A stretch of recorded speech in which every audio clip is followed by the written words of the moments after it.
આજે આપણે સોલ્વ કરીશું કોયડાઓ, અને કોયડાની અંદર તમને એટલી મજા જ આવ્યા કરે કે આપણને એમ થાય કે સોલ્વ કર્યા કરીએ. હવે જો સમાન આકારોની દરેક જોડીને એકબીજા સાથે જોડવા માટે આડી ઊભી લીટી દોરો, અને ધ્યાન રાખ્યો કે લીટીઓ એકબીજાને ઓળંગવી કે સ્પર્શ ન કરવી જોઈએ. ત્રાસી રેખાઓનો ઉપયોગ થવો જોઈએ નહીં. જો આ સમાન આકાર છે એને આવી રીતે જોડવાનો. હવે આ ચોરસ છે તો આ ચોરસ ને મારે કે ત્રાસી લીટી નહીં, આવી આના દ્વારા જોડવાનું. હવે આ ચંદ્ર છે આમની સાથે જોડવા માટે ત્રાસી લીટી નહીં, ટૂંકમાં બધી સીધી લીટીનો જ ઉપયોગ કરવાનો.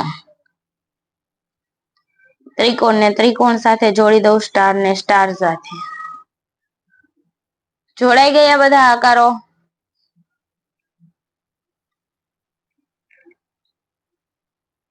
ત્યારબાદ આપણે ખ પેટર્ન પૂર્ણ કરવાની છે. જો તો 2 + 2 એટલે 4, 2 + 1 એટલે 3, 1 + 3 એટલે 4. આ થઈ ગઈ પેટર્ન પૂર્ણ. ત્યારબાદ આવે છે ગ, વિચારો અને પૂર્ણ કરો. પેલું એમાં જો આ રાઉન્ડ અને ચોરસ, તો આ રાઉન્ડ અંદર, ચોરસ બહાર. તો આ પેટર્ન છે એને આપણે બહાર લઈ લેવાની, આ પેટર્ન ને અંદર નાખી દેવાની. થઈ ગયો આ ગ. 5 ઊંધો લખેલો, ચતો 9 9 7 7.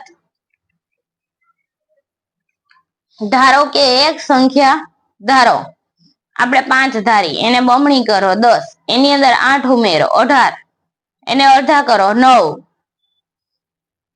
તમે જે ધારી હતી એમાંથી 4 બાદ કરો, 9 માંથી 5 બાદ કરતા 4 વધે, તો શું તે સંખ્યા 4 છે?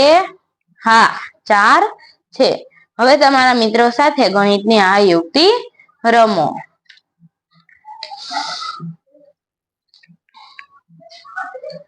જો ચિત્રને ધ્યાનથી જુઓ અને કીડી તેના દરમાં, એટલે કે કેટલી જુદી જુદી રીતે પરત ફરી શકે છે એ આપણે જોવાનું છે. કેટલી રીતે કીડી બેન એના ઘરમાં જઈ શકે છે. આ 1 2 3 અને 4, 4 રીતે કીડી બેન એના ઘરમાં જઈ શકે છે. 11 થી 20 સુધીના શબ્દ ગણવાના છે. જો 11 12 પછી 13 14 15 16 17 18 19 અને 20. આવી રીતે તમારે અલગ અલગ શબ્દને ગોતવાના છે.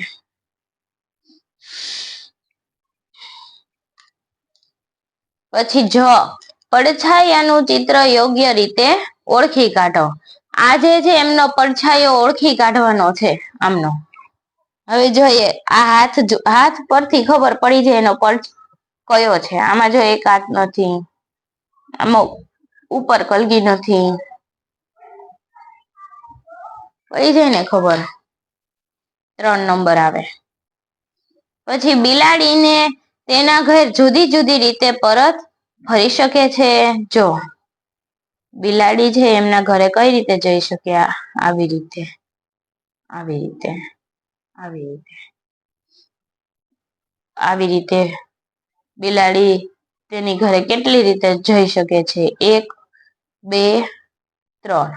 કેટલી રીતે? 3 રીતે જઈ શકે છે. પછી જુઓ, 2 દિવાસળી દૂર કરીને 2 ચોરસ બનાવવાનો પ્રયત્ન કરો. જો આ ચોરસ છે, એ 2 દિવાસળી તમે આ ચોરસ બનાવી નાખો અને આ 2 દૂર કરી દો. પછી આ 2 દૂર કરો એટલે મોટો ચોરસ બની જાય ને 2 ચોરસ.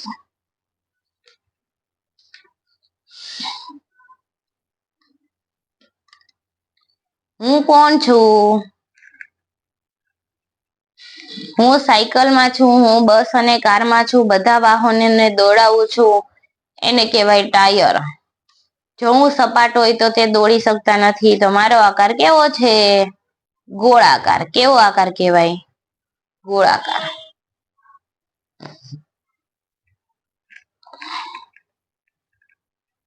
પછી આવે છે તમે 30 બનાવવા માટે કયા કયા દડાને પસંદ કરશો? તો 15, 11 અને 4. જુઓ તો 15 ને 11 26, 26 ને 4 30. થઈ ગયું. પછી માત્ર એક અંકનો ઉપયોગ કરીને બે જુદી જુદી રીતે અંકની સંખ્યા બનાવો. 11 અને 22.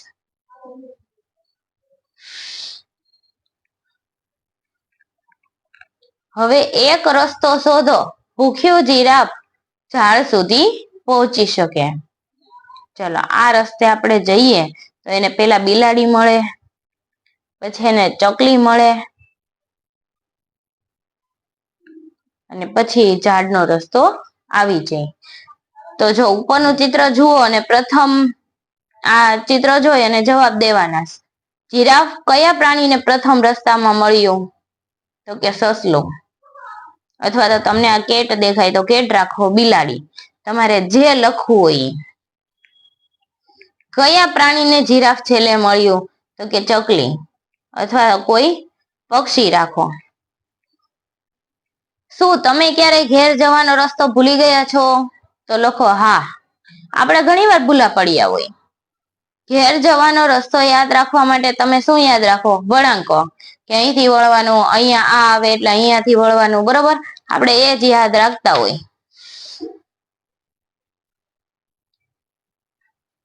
ત્યારબાદ તમે ટપકાને જોડીને કેટલા લંબચોરસ બનાવી શકો? એક આ લંબચોરસ, એક આ ને એક 4 બનાવી શકો.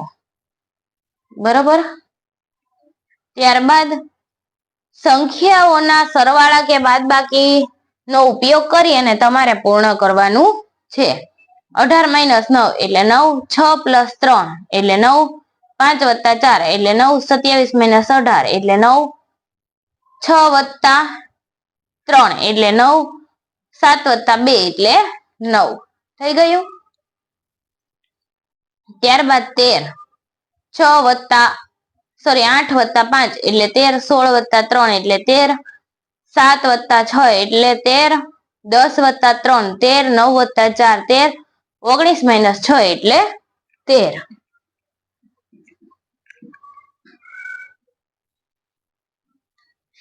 ત્યારબાદ 19 નું એવી રીતે કરેલું છે. એક ભરવાડ પાસે 4 ઘેટાં અને 4 કૂતરા છે. બગીચાને એવા 4 ભાગમાં વહેંચો કે જેથી દરેક ભાગ અથવા વિસ્તાર એક ઝાડ, એક ઘેટું અને એક કૂતરો. જો ઝાડ, પછી ઘેટું, કૂતરો, આ બધું એકમાં આવી જવું જોઈએ. એવા કઈ રીતે ભાગ પાડવા? જુઓ તો જો આ એક ભાગ દેખાય તમને. આમ ભાગ પાડીએ તો આપણને બધું અંદર મળી રહે. 3 મળી રહે છે કે નહીં? ઝાડ, ઘેટું, કૂતરું, ઝાડ, ઘેટું, કૂતરું, ઝાડ, ઘેટું, કૂતરું, ઝાડ, ઘેટું અને કૂતરું. થઈ ગયું. ત્યારબાદ પછીનો પ્રશ્ન. હું કોણ છું? અરીસાની મદદથી જોઈ શકો. 54. અરીસાની મદદથી તમે જુઓ તમને ખ્યાલ આવે. 38, 92 અને આ આવે 17. અરીસામાં બધા અક્ષર કેવા દેખાય? ઉલટા. 1 થી 7 નંબરનો એવી રીતે ગોઠવો કે જે ચારેય બાજુનો સરવાળો કેવો થાય? સરખો. 4 ને 3 7, 5 ને 2 7, 5 ને 2 7. થઈ ગયું. અથવા તો 6 ને 1 7.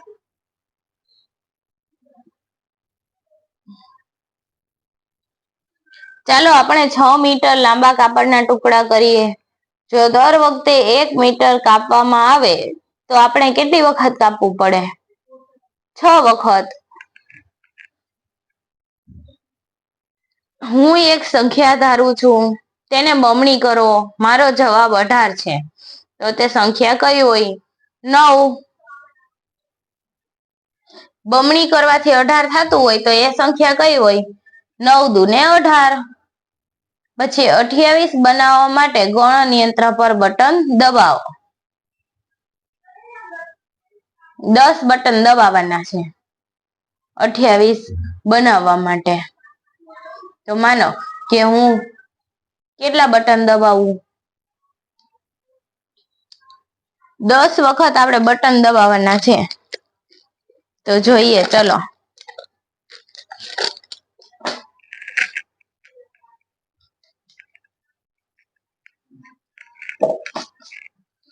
જો એક, સૌથી પહેલા તો આપણે 1 દબાવીએ, પાછો 1 દબાવીએ, 1 દબાવીએ, 1 દબાવીએ, 1 દબાવીએ, 5 થઈ ગયા. હવે 10 બટન દબાવવાના છે. હવે 5 દબાવવું એટલે 28 થઈ જવા જોઈએ. 5 વત્તા 5 વત્તા 5, 1 2 3 4 5 6 7 8.